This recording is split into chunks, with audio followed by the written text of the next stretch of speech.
there's still a huge disparity in resources.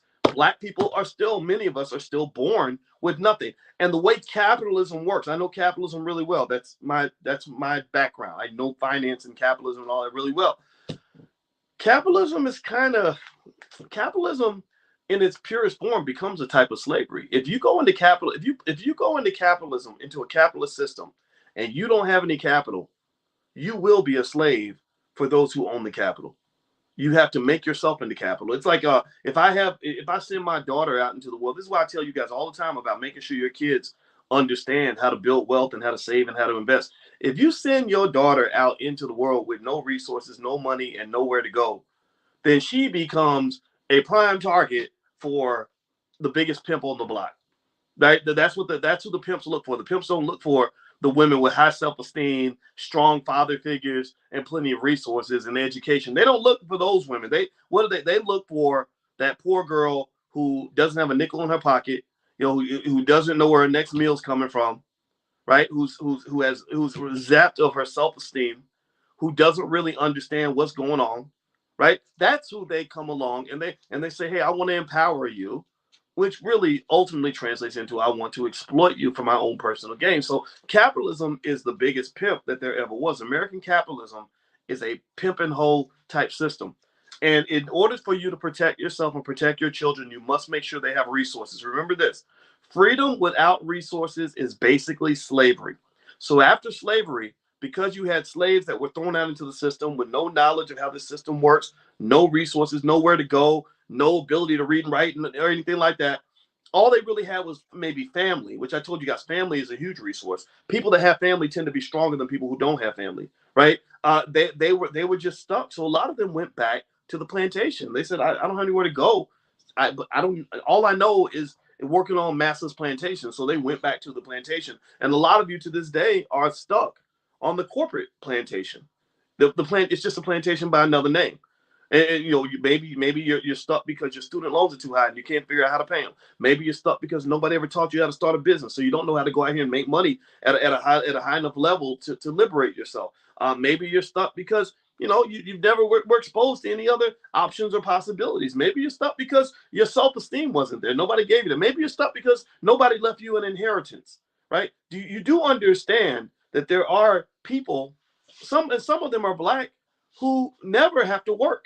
There are people who are working class people who made decisions 20, 30 years ago such that their children don't have to ever work for anybody. They don't have to get up and do nothing for nobody, right? So I want your children to be those kids. I want your children to be those kids. So anyway, let me keep going. So before I move on though, just as a practical solution, if you go to blackmoneyminute.com, I put that $5 a day investing plan there. It's very simple, very straightforward. Anybody can understand it. Anybody can do it. Go to blackmoneyminute.com. You can download the book, and it's very easy to implement. Implement it, stick with it, be consistent, and your child will not be stuck trying to go back to a plantation in order to feed himself. So let me keep going. All right. So that next, he says, he talks about the color consciousness of the Constitution. We're on page 14, bottom of page 14 of the book Powernomics. You can get a copy of powernomics.com if you like your own copy. He says he also clearly included ownership of slaves when the Constitution was finally ratified in 1789. However, it used broad, ambiguous, and inoffensive public relations type words such as all and everyone. Oh wait, you know what? I think let me scoot forward. My apologies. I think I missed my spot here. Citizenship and the benefits of whiteness were constitutionally denied to blacks. Ironically, like blacks, Indians were also specifically identified in the Constitution, but they were excluded from official abuse because they were categorized as free inhabitants and encouraged to assimilate into white society. When the Constitution was modified in the 1860s through the addition of the 13th, 14th, and 15th Amendments, the Black Constitution, after numerous rewrites, the final language contained ambiguous words such as all persons, any person, and everyone, although it was commonly understood that the constitutional amendments were for black ex-slaves. The initial congressional enabling language hinted that the civil rights laws bound the U.S. Congress to take care of black ex-slaves until they could take care of themselves. To this day, Congress has never abided by their own laws, and all members have sat by silently while the dominant white society has boldly undermined the economic rights awarded to black people. They allowed the majority white society to co-opt the Black Constitution and promote the myth that the United States Constitution was colorblind. The Constitution was conceived as a socioeconomic covenant for those who already have power, wealth, and nearly unlimited rights. To be a truly democratic society, this nation would have to redistribute and share some of its wealth and power with Black America. The Black Constitution was passed following the Civil War because of the efforts of a small group of radical liberal Republican congressmen who succeeded in amending the Constitution by including color-specific amendments for Blacks. I mean, how many of you even knew that there was a Black Constitution? Hey, give me a yes or no. How many did y'all even know that this thing existed? Did you learn this in school? Did they talk? Now, I didn't even know. I mean, the fact that Dr. Anderson is talking about a Black Constitution is pretty heavy to me. I just want to make that point. So he says these amendments gave Blacks a minimum level of rights that certain congressmen hoped would offset some of the tyranny of the majority white society. So that now he talks about population monopolies. Now, in the beginning, remember, we talked about monopolies and kind of what it means. It means kind of having sole control over everything. And also why monopolies are very dangerous, because it creates a form of economic and political bullying. Anybody who controls everything is like the fat kid who controls all the food, and all the little hungry, starving kids can't get no food because the fat kid feels like all the food belongs to him. So he either gets to eat all the food himself, or he gets to pick and choose who gets food based on who serves him the most. So that's an abusive type of infrastructure. That's something that we have consistently in America. Like right now, we have tech. We don't have a tech monopolies per se, but we have tech oligopolies. Oligopolies is where you have a gang of companies that kind of control everything. So when they wanted to deplatform Minister Farrakhan, when they wanted to eliminate him from social media, all the tech oligarchs got together and said, we're all going to take him off our platform. So that means Facebook got on the phone with Twitter, Twitter got on the phone with Instagram, Instagram got on the phone with TikTok, TikTok got on the phone with Spotify, and all of these tech oligarchs got together and said, we're going to make sure Louis Farrakhan does not have a voice, and we're all going to agree that he's dangerous, even though there's no evidence to show that he's ever been dangerous to anybody, right? So monopolies and oligopolies are extremely dangerous. So he says here, one of the first acts of the U.S. Congress following the ratification of the Constitution was the enactment of this nation's first naturalization and immigration law in 1790. This is big. I need y'all to think about this when the next election comes up and they tell you that you should be pro-immigration no matter what. This law declared America to be a white nation and set a zero quota on Black immigrants except as slaves. So they said no Black people can come into the country unless you are a slave. A quota of approximately zero remained in effect until 1965, when it was increased to its current level of 0.5%. Throughout most of the nation's history, peoples of African descent have been nearly shut out of the immigration and refugee programs of the United States. That's why they'll put $1 billion aside for Ukrainian importation, but they would not put a nickel aside if Ukrainians were Black. If they were Black Ukrainians, they would not be coming into the United States. Biden would not be putting money behind it. Biden would not be supporting any of that if they were coming from a Black nation. So this is a pattern. This is a history that has existed in America for a very long time. So he said Blacks have competed in this nation's majority wins population game almost exclusively from birth rates rather than immigration. So they can import white people into the country, and you have to reproduce Black people. If it doesn't get reproduced inside the United States, then it's not gonna matter. You're not gonna be able to compete numerically, right? So let's keep going. Let's see here. Though they can never win as a national majority, they also have never won as a local majority. The Black civil rights movement's quest for integration ensured that Blacks would always be a minority population in white schools, businesses, jobs, communities, or entertainment centers. So what Dr. Anderson's doing is he's questioning the movement of integration. We've talked about this before, how integration wasn't everything you thought it was going to be. Integration, in the view of many people, was something that was extremely harmful to the Black community. It was extremely bad in terms of what it did and did not do for you. And also remember, when you talk about immigration, not integration, immigration, most of the immigration policies that are being promoted to you by your favorite politicians are working directly against your power, period. Let's keep going. The census is conducted every decade and establishes the official population count of the country. Efforts to create a multicultural category in the 2000 census will most likely dilute and in reality distort downward the number of Blacks in America. So remember, he wrote this back in the 90s. So that's why he's referring to the year 2000 as the future. Dilution of population numbers assures that blacks will lose status as the numerical minority. Government efforts to change racial definitions will retain the white population majority as a monopoly and inflate the numbers of Hispanics in the population. So Dr. Anderson was predicting 30 years ago that the numbers of Hispanics in America was going to grow, and you were going to remain flat and lose your power. Now, give me a yes or no if you think that prediction has come to light, has actually occurred, has come to pass. Has it come to pass? Do we have a far larger Hispanic population than we had 30 years ago? Yes, exactly what Dr. Anderson said. This is what he's saying in the 1990s. And now here we are 30 years later, and you've seen it happen. Now your vote means almost nothing. It doesn't, I mean, you're almost kind of being diluted out of existence, period. So unity, on some level, with at least people that you can work with, is extremely important. Coalition building is very important. Now, I was talking to my daughter today, who's 11, and we were talking about about these wars that happened in Greece. I think they're called what's it called, the Polynesian War, or maybe I don't remember what they're called. So don't get me out here sounding stupid. But she said that the Spartans fought with the people from Athens, right? So the Athenians and the Spartans were going to war, and I said, but wait a minute, weren't the Athenians and the Spartans, weren't they both from Greece? Why were the people in Athens fighting against the people in Sparta? Aren't they supposed to be on the same side? And she said, yeah, but they were fighting over who would have the most power.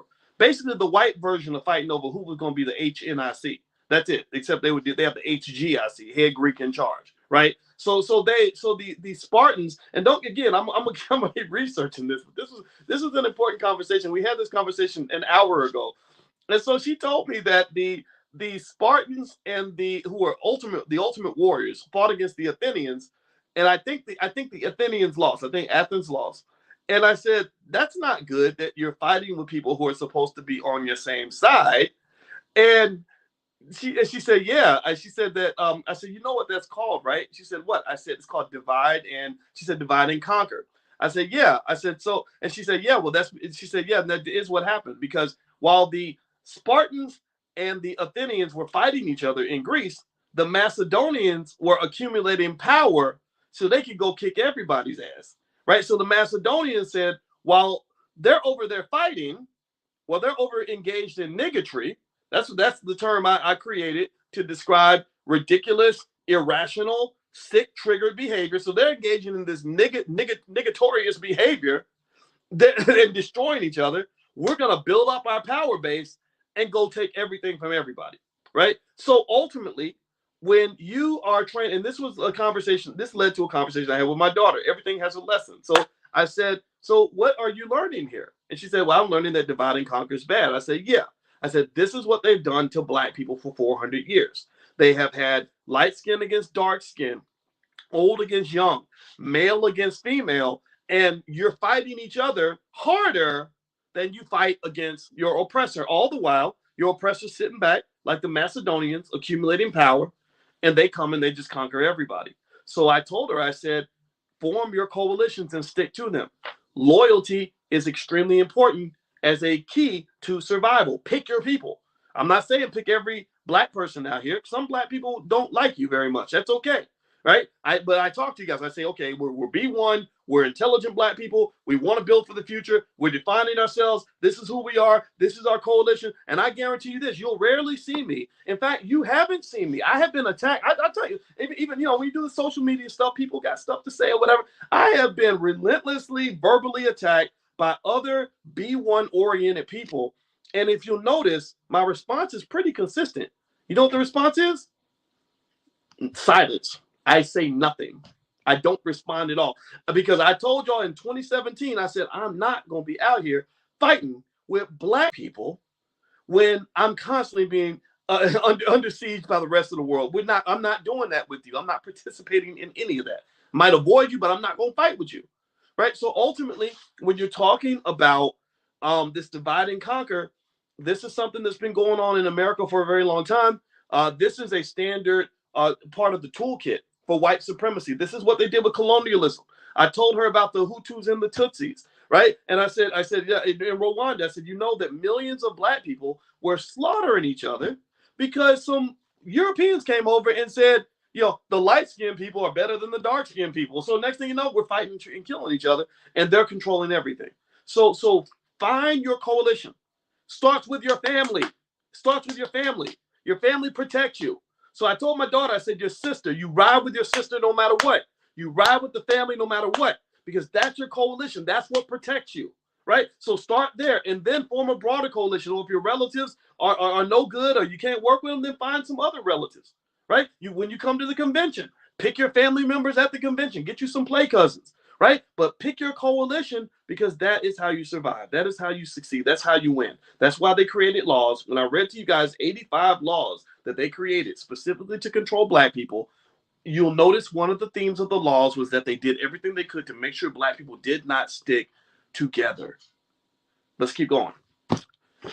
In his book, Uprooting Racism, Paul Kivel says whiteness is a many-faceted phenomenon, slowly and constantly shifting its emphasis, all the time maintaining a racial hierarchy and protecting the power that accrues to white people. Although there are no natural or essential qualities or characteristics of whiteness or of white people, it is not an easy fiction to let go of. By constantly enlarging the ethnic boundaries of whiteness, all Europeans, Middle Easterners, Hispanics, and soon Asians, whites separate people who are entitled to privileges and wealth from people who are exploited and violated. In a group-based society, constant efforts to enlarge the majority white population ensure that a shared racial population monopoly will continue to exist far into the future. The 2000 census form offers blacks 54 subcategories to opt out of their race and further atomize their population numbers. Wow. That's interesting. The census will not dilute whiteness. On the contrary, it further expands the definition of whiteness. Let's look at how, so you got multicultural, right? And then you got white, right? You got white people, and then you got all of the different multicultural variations, like the whole like Baskin Robbins 32 flavors going on here. All right, so let's look at how a shared white monopoly impacts Black America's life chances. Whites are a planned majority. Blacks, on the other hand, are a planned permanent minority. Limited by immigration policies, blacks are only 12.4% of the general population. They are outnumbered 7-1 by a shared white majority that is 87% of the population. This means that whites can override blacks at least 7 times, making it impossible for blacks to, quote unquote, take over anything. Moreover, with the exception of entertainment, blacks do not exceed 1% of ownership, control, or representation of anything positive in American society. Only thing you control is a little bit of gangster rap. And ain't nothing positive about some of that crap that's coming out of some of these artists' mouths. Seriously. I'm not talking about all of it, but my Lord Jesus, if you want to really ruin your life or choose a terrible baby daddy, then go study the lifestyles being promoted by mumble rappers. It's crazy. I talked to my cousin today, and we were joking. I said, I don't know why. I don't where. I was talking about a particular person, and I said, I don't know where she picked her baby daddy from. This baby daddy is like from the depths of hell. I've never seen a person work so hard to do the exact opposite of what a good man would do, and I don't understand what's attractive about it. And she said, yeah, I told one of my cousins, why do you go to the waste management facility to pick out your children's fathers? Like, why would you do that? Why would you go pick out your kids' daddies at the waste management company? And that's what it is. I mean, seriously, did anybody go through that? Does anybody like seriously, like, I said, my theory, honestly, I'm just keeping it 100 here. Maybe I sound like a crazy old man right now, but I think that this lack of manhood that exists in some corners and some pockets of the community, not in all, but some pockets, is driven by what's being promoted. It's driven by what's being glorified. A lot of men look up to men who are not actually men at all, right? So you think you're being more of a man by behaving a man who really ain't a man. He's really transgender or something. I don't know what he is, but he ain't no man because you telling me, wait, this is a man you look up to, and he got 7 kids with 7 babies mamas. He sits around and gets high and drunk all day. He don't take care of his financial responsibilities. He's ignorant as all get out. And he does everything a human being can do to possibly get locked up or killed. And you want that as the father of your child because you're attracted to men just because they were on TV?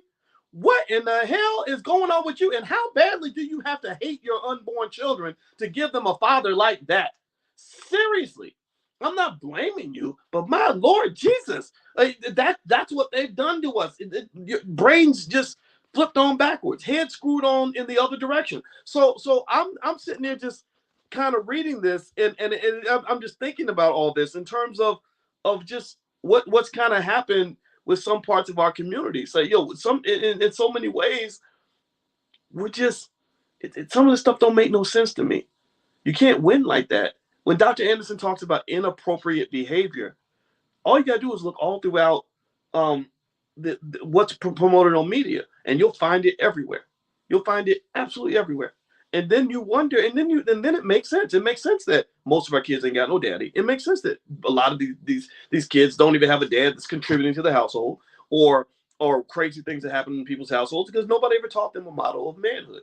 All right, so let me keep going. Sorry, I get carried away. Y'all know how I am. So let's keep going.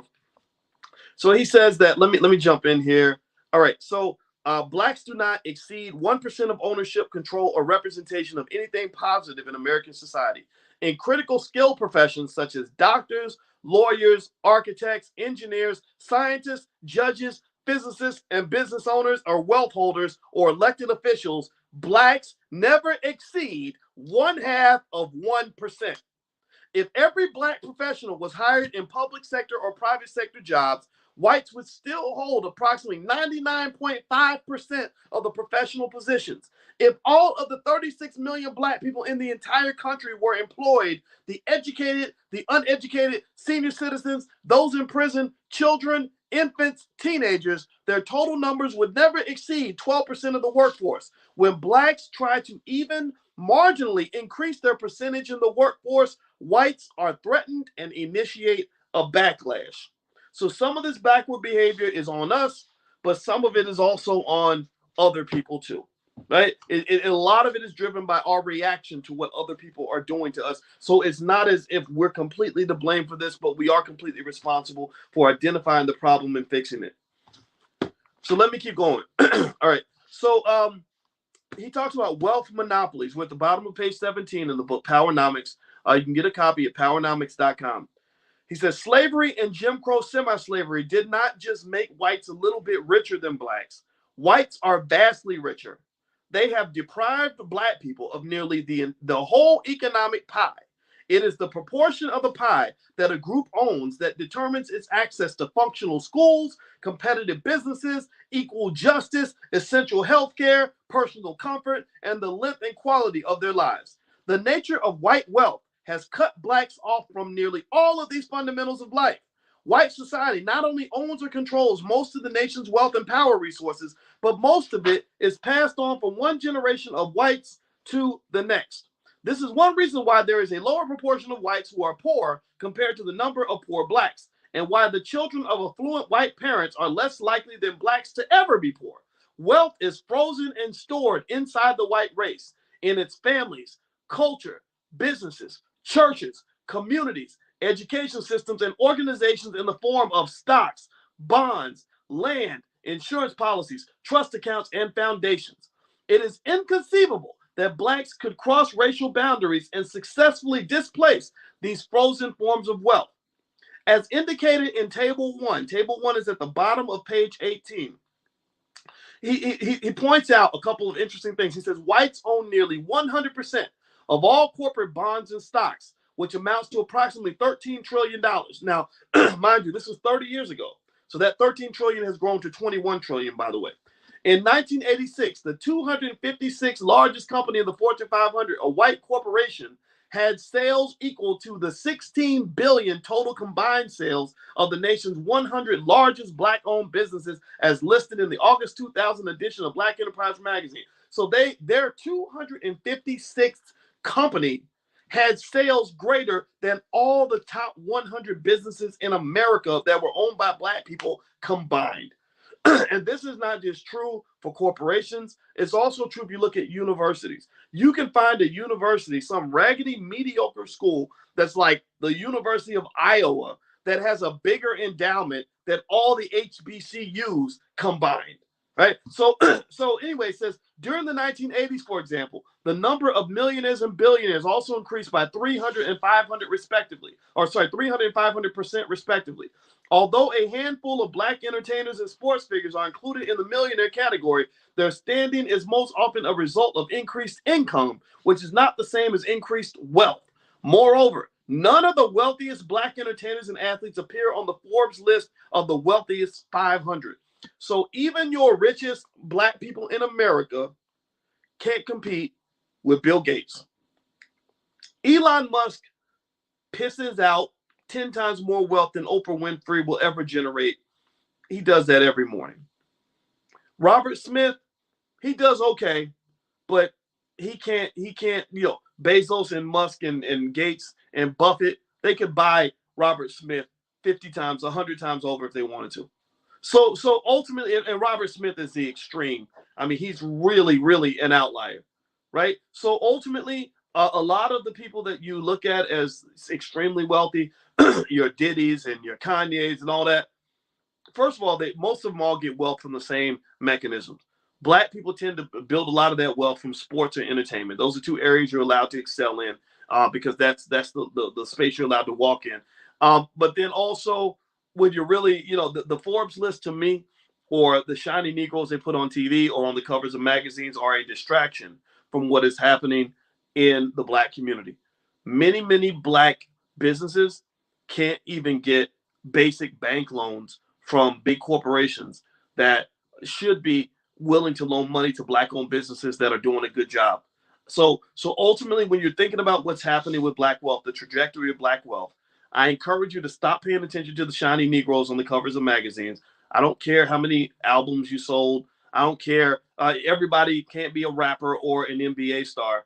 I really want you to focus on what's happening with black-owned businesses and whether black-owned businesses are getting access to the capital that they need, because studies show that black-owned businesses, those mom and pop shops that some of y'all are running, you're the ones who are most likely to actually employ black people. I know a lot of these rappers. I know a lot of these entertainers.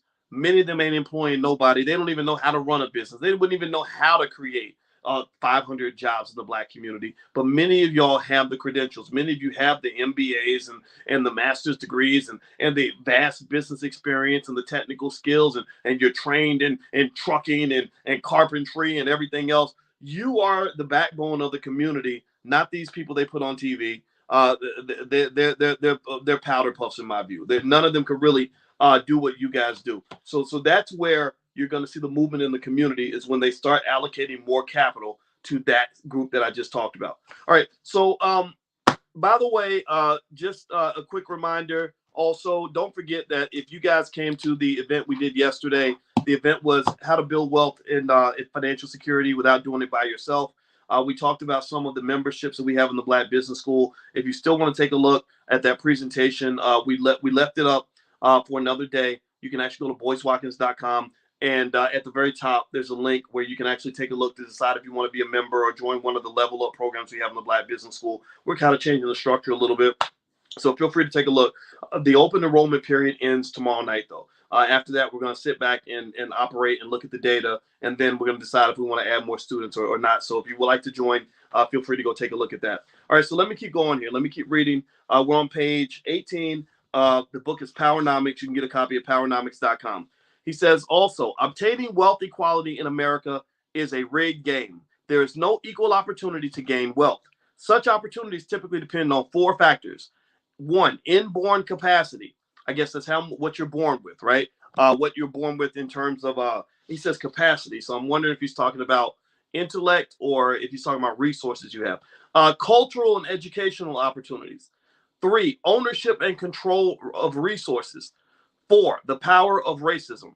He says, so in summary, this means a white person of normal talents who lives in an enriched culture with parents who can afford the best has an excellent chance to become rich and live well.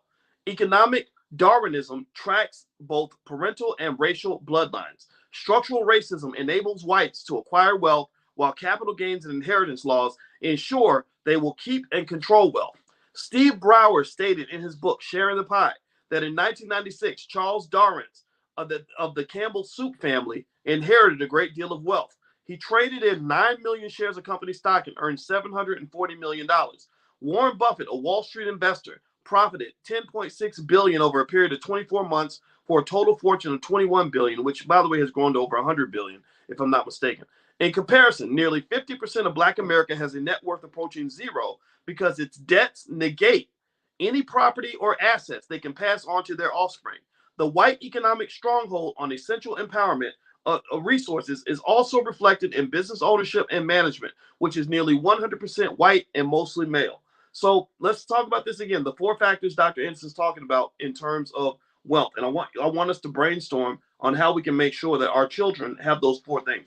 1, inborn capacity. So I'm thinking inborn capacity at the very least means inheritance. You're going to give them an inheritance because you're going to do things like the $5 a day plan with your kids to make sure that by the time your child's 25 years old, they got at least 100 grand in liquid wealth. If you do $5 a day, you do it for 25 years, you're going to have well over $100,000 based on the history of the market. Just put the money into an S&P 500 index fund, leave it, set it, forget it, don't think about it, don't touch it, and invest as much.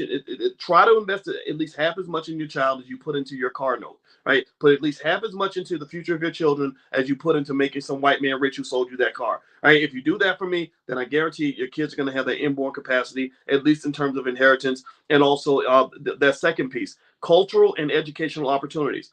Wealth and culture are deeply linked. Wealth and culture are deeply linked. The reason I talk about culture a lot, the reason I talk about events happening in the Black community a lot that seem to go outside of wealth is because I'm talking about culture. Culture and wealth are deeply linked. The Jewish community has a great wealth building culture. That's why they become rich. So you ultimately, when you talk about forming the culture of your family, culture matters more than education. Culture matters more than opportunity. Culture matters more than damn near anything. And the reason is because culture defines your value system. It tells you what's important, right? So if my culture tells me not to eat pork, you could offer me 50 ham sandwiches, but I'm not going to pick a ham sandwich. I'm going to pick a salad because my culture says that eating pork is bad and eating eating green vegetables is good, right? So culture is far more important than education because culture also helps you determine what kind of education you want and what you do with the education you get. So we have a lot of Black people with a lot of education who have no culture.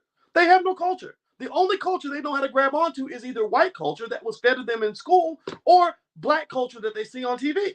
So the first step is assimilation, where you start acting like a white boy, and then you find that doesn't work, and you start getting frustrated because they remind you every day that you're Black, and then you say, I want to be Black, I want to be blickety Black. Well, what does it mean to be Black? Well, I'm going to watch shows like Blackish, and that's going to tell me what it means to be Black. Since when does the ABC network or Netflix get to determine what Blackness is supposed to look like, or hip hop music? People say we're going to do it for the culture, do it for the culture. What culture are you talking about? Whose culture? Are you talking about rappers like Future with 10,000 babies mamas and diseases and alcoholism and promoting drug abuse? Is that the culture you're referring to? Well, guess what? That's not a wealth building culture. That is an anti-wealth culture. That is a pro-death culture. That is a slave culture. That is an ignorant culture. That is a harmful culture. That is an abusive culture to children. So when you say do it for the culture, I need you to be very specific about what your culture you're referring to. So I encourage you as parents who know better. You're smart. You know better because you're here. All of you that are listening right now you're here because you're different. You're more insightful. You're not like everybody else. I understand that.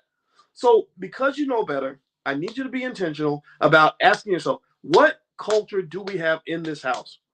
I tell my kids all the time, my daughter didn't do her homework. I said, well, no, we don't do that in this house. In this house, our culture is excellence. In this house, no. When we went to her sister's track meet yesterday, poor little girl was jumping the hurdles and she fell down and she cried. She scraped her elbow. And poor little girl was crying. So I turned to her little sister and I said, when we fall down, what do? She said, we get back up.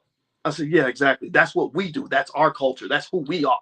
You understand? So the question is, who the hell are you? Who are you? Figure that out. Be very clear and intentional about that, and make sure that you pass that to your children. The same way we have tremendous capacity to pass generational curses to our children, you also have tremendous capacity to pass generational blessings to your children. So I need you to stop passing down generational curses, and I need you to start passing down generational blessings. I need you to zap out the curses and replace them with blessings and give your children the superpowers that come with shaping a household culture that is built on life, that is built on power, that is built on success, that is built on education, that is built on high achievement, that's built on all the things necessary to be strong in this world. Another part of our culture, little hint, I think I've told you guys this, I'm gonna say it again. I ask my daughter all the time, I drill her 3 times a week. I say, what are the 3 P's of success? She says, practice, preparation, and perseverance. I say, exactly. Then we dig in to what that culture means. What does it mean to practice? It means that if you want to get better, you practice, you work on it, you keep going, you keep working. She's a dancer. So we talk about that. If you're not there yet, you just keep practicing, right? So what was preparation? What's the culture of preparation? That means that if you stay ready, you ain't got to get ready. If it's coming up, if the battle's coming, you win the battle before the war begins. You prepare, you plan. The one who makes the plan is the one who's going to win. The one who has no plan has already made a plan, and their plan is to get their ass kicked. If you don't have a plan, then your plan is to lose. Ladies, don't marry a man who doesn't have a plan, because that means he's planning on being a loser. 3rd piece, persistence. Persistence is when you get in the fire. Success ain't never easy. I could be defined as a successful person, whatever, right? Maybe money and whatever it is, right? I'm not even gonna get into that. But I can tell you that it's very uncomfortable. It's very tough sometimes. There's a lot of uncertainty. There's a lot of challenges, a lot of doubt, a ton of setbacks. And it is that persistence that allows you to stick to the original vision of who you know that you're supposed to be at the end of the day. Right? You shoot for the target, you miss, you recalibrate, you shoot again and again and again and again and again. And you keep saying, I'm going to keep going until I become the person that I know I'm meant to be. So understand that you're going to go through a lot of your life where you're going to feel like you have a size 10 foot and you're trying to fit a size 13 shoe. If you're a parent like me, you know that you don't know all the rules. You don't know the right way to do everything. None of us do. We're always kind of guessing. But if you're going to guess, then do your research as you make your guess, make it an educated guess, and then go hard at what you believe instinctually is the thing that's going to make your children successful. Right? Be clear and intentional about who the hell you are. Shape that culture. You are the gods and the leaders of that household. Do that. Lead. You're the black leaders in this country. You ain't got no leaders in DC. You ain't got no leaders in the NAACP. You ain't got no leaders on TV. You are the black leader. Let me keep going. So he talks about, so 4, inborn capacity, cultural and educational opportunities. Again, culture is something you shape on your own. Education is something anybody can obtain. We got the whole internet. My PhD is just as good as any white man that you're going to see out here, and probably better, actually. And so education is available to everybody. So educational opportunity, it's changed. There's no need to go $100,000 in debt to get an education anymore. Education's kind of everywhere. You got a whole university on your iPhone. Again, if you have the culture that tells you to use your iPhone for education, but if you have another culture that teaches you how to use your iPhone to learn how to twerk better, then guess what? You're going to spend your time learning how to twerk so you can get likes on your TikTok video. Next, ownership and control of resources. The number one resource we control as black people is black people. That's it. That's the first step. That's the first step of the revolution. Take back the multi-trillion-dollar resource that is you. Take back the multi-trillion-dollar resource that is your community. Take that back. You're taking that back. Remember, pay attention now. Think about this, right? A free black man or a free black woman is a wealthy black man. That is a wealthy black woman. A free black man is a wealthy black man. And let me explain why. White people got rich from what? Slavery. They got rich from controlling the very thing you have control of now. Now, if you're a slave, then no, you're not going to get rich from it. Somebody else is going to get rich from it. But if you are free, then you are wealthy because I can easily directly say that you are wealthy by controlling your human capital. I can say you're wealthy because somebody else gets wealthy off of you. So how can you make somebody else wealthy if you can't make yourself wealthy? All you got to do is control the resource. So the number one resource you have is yourself and your human capital. And then you have your family. That is another resource. So ultimately, ownership and control of resources starts with taking control of all of the assets and all the value that can be extracted from the entity that is you. That is you and your family. I'm sitting there with my cousins. We're coming up with business ideas. We're figuring out how to go make money. We're figuring out how to succeed. We're working for each other. We're working hard. We're getting things done, right? That's a valuable asset. So even if you don't own land or don't own stocks or don't own real estate, you can still start off by just simply owning black people. Hey, owning black people has been the easiest way on earth to make money since slavery. So start by owning black people. Own yourself. You ain't got to own nobody else, but own yourself. Own your family. Own your community. And then he says number 4 is the power of racism. Well, white people ain't gonna stop being white. That's and really racism. Racism is, as Dr. Anderson defines it, it is a system that sets up a structure in which white people are elevated over black people. People of one race are given preferential treatment to another. So let's think about that for a minute. The interesting thing about racism is it's never going to go away. It's never going to go away. I don't believe that a white man ever will, or nor should he ever, put black people on the same level as he puts himself. I don't think it's even human nature for a man to put some other group of people ahead of his own people. I just don't believe that. I'm not going to do it. I'm not going to put white, Asian, whatever, equal to me and my children and my people. No, I'm sorry. I'm not going to do that. Right? So racism isn't going to go away, but racism is like the weather. When you talk about the weather is not the same in every part of the country. The weather is not the same everywhere. It could be raining in Florida. It could be sunny in California. It could be snowing in Montana and sunny in Texas. And so if you don't like the weather where you live, one solution is to go somewhere else. So I'm in Montana. I'm freezing. Well, I say, you know what? I'm going to pack up and I'm going to move down to Texas because the weather's nicer in Texas. So a lot of times with racism, my point here is this. You don't have to always be where you are, right? If you're in a space where racism is stifling you and keeping you from getting opportunities and getting jobs and things like that, who says you have to be at that job? Who says you have to even have a job working for anybody? Who says you even have to be around people who don't like you? How about you go find a way to get around people who do like you? Why do you pay attention now? Look, let me ask y'all a question. I'm going to ask y'all a question that's going to be a little self-serving for a minute. Do you guys like me?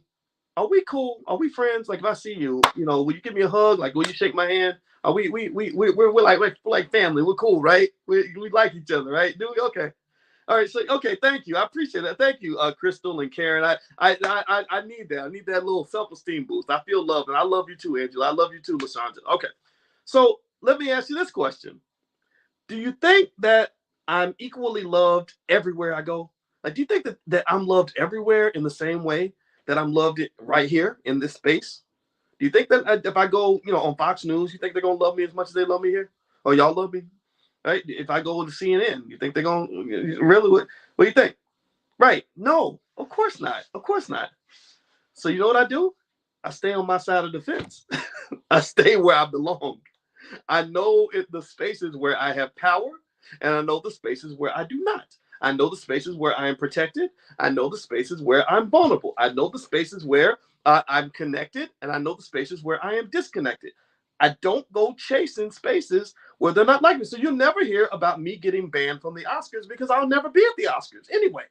So ultimately, it's very important to understand and be very conscious and intentional about the space within which you operate, spaces where you live, spaces where you work, spaces where you socialize. Find your space, and then you find your power.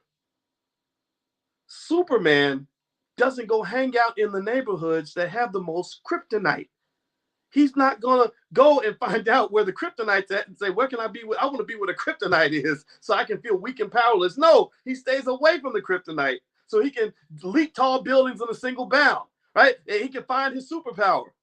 A lot of you lose your superpower because you're hanging out around the kryptonite. You're going into spaces where people don't understand you. I get it. I did when I was at Syracuse University. They didn't understand me. I come in with brilliant ideas and say, hey, why don't we do this? Can I do this research project? And they'd be like, why would we do that? That's black people. We don't care about black people, right? So I was basically Superman in a space where I was surrounded by kryptonite. So be thoughtful about where the kryptonite is and where your superpower lives. Go find your superpower. Everybody has one. You just got to know how to look for it.